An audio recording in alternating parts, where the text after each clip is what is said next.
Greetings, it is I, SkullCase.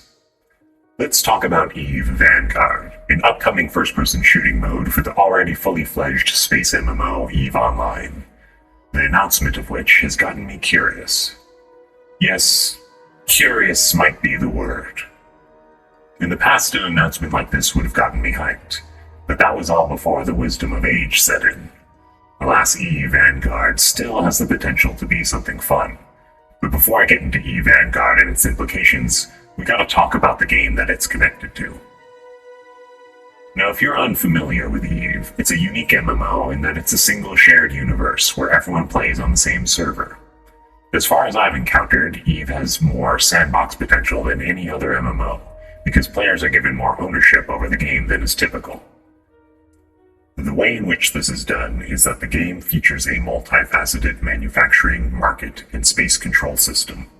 Almost every significant object in the game can be made, sold, destroyed, or captured by players. Control over those resources hinges on understanding and leveraging the use of organization building in conjunction with warfare skills. When you fly a spaceship out of your hangar in EVE, somebody gathered the ore that somebody else used their manufacturing skills on to create the ship.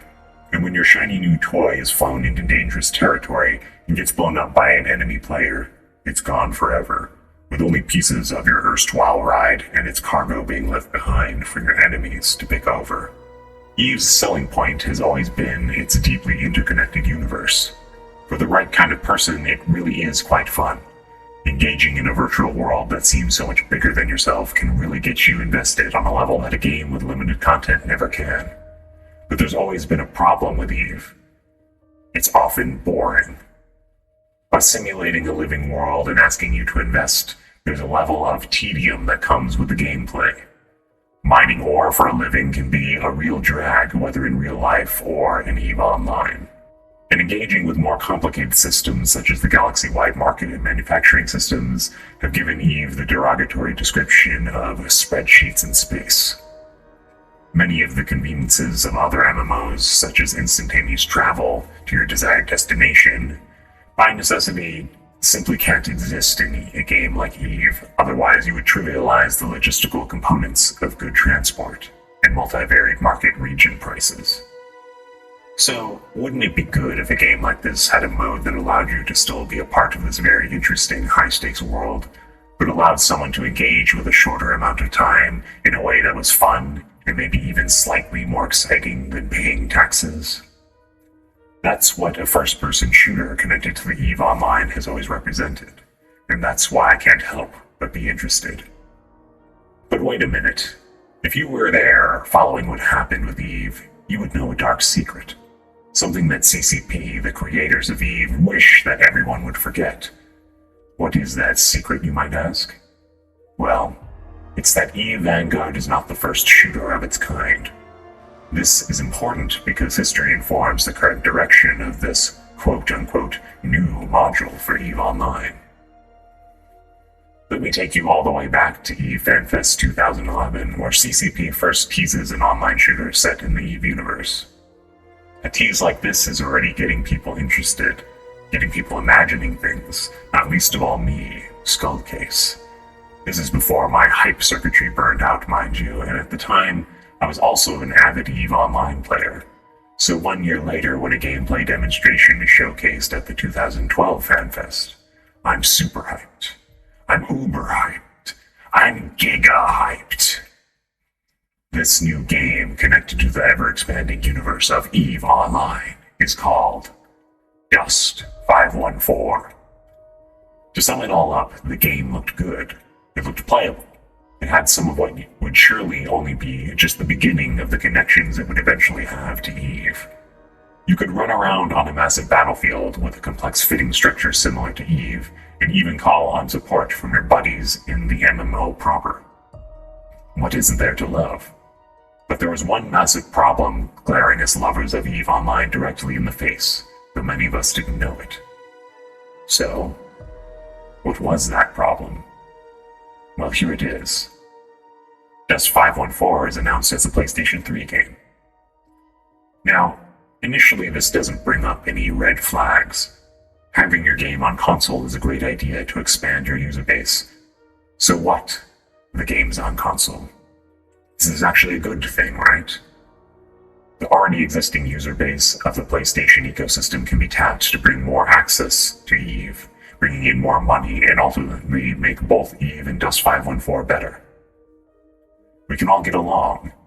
And by that I mean we can all shoot one another to death in one big, happy, simulated universe together, as OG PC players and our new PlayStation 3 brethren, right? Both of us. Together. Dust is releasing on PC too, right? Right? Right? Oh, come on. Oh, what the fuck? As the release date comes closer and closer, it becomes apparent that Dust 514 is a PlayStation exclusive. That's right. No PC version of the game was ever planned. And I, for one, smacked my head with my palm so hard I nearly fractured my wrist, and surely knocked a few IQ off the top of my skull. To me, this spelled doom to the game, and it hadn't even released yet. CCP was simply out of touch with its user base. Every single person who's a fan of the MMO plays the game on PC. EVE is a PC game. It doesn't have cross-platform support at all. The entire player base is playing on computer. To release Dust, the game that is supposed to be directly connected to EVE Online as a PlayStation exclusive title, is asking every single current EVE player to not only invest in a PC, but also to invest in another console to get the complete experience. It's simply financially unviable for most people. 2013 rolls around and Dust 514 releases, and it's already doomed in my mind. There's another minor problem. The PlayStation 3 is in 2013, already a 9-year-old console. And guess what year the PlayStation 4 comes out? Oh yeah, same year, 2013. So how was the game? In March 2015, the CEO of CCP said, Dust 514 is a profitable business of the company. And that's probably the best thing that can be said for it. The general consensus from those who've tried it is that it's mid as hell, garnering a 59 out of 100 on Metacritic. That being said, the game still gathered a stout cult following.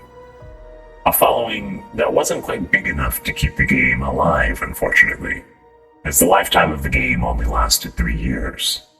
Not quite profitable enough, it seems. Alas, I don't think that Dust 514 being mid when compared to other shooters on the market was necessarily the worst thing, considering that most of the best games are bad or mid at some point during their development. What's more important is that a strong community is fostered, that the game has some solid mechanical foundation, and that the game makes noticeable progress towards improvement over time. Great games are iterated, not zapped into existence. The thing that Dust 514 did well was that it had more depth to it for its interconnectivity. But that wasn't enough to overcome the hurdles placed in front of it by CCP themselves. So what does this have to do with Vanguard? Well, everything, really. The greatest barrier to the success of Vanguard has been removed when compared to CCP's previous attempt. Vanguard is positioned much closer to the community that is going to be the backbone of the player base. And that is the people who play EVE Online already. EVE itself is not the most popular MMO of all time, but it's been a successful business for CCP because they've fostered a community around a game that does something that no other game does. Hopefully Vanguard is more than just mid. But even if it is, it stands a much better chance to improve over the long haul than if it were being developed for a hardware platform that was about to become obsolete.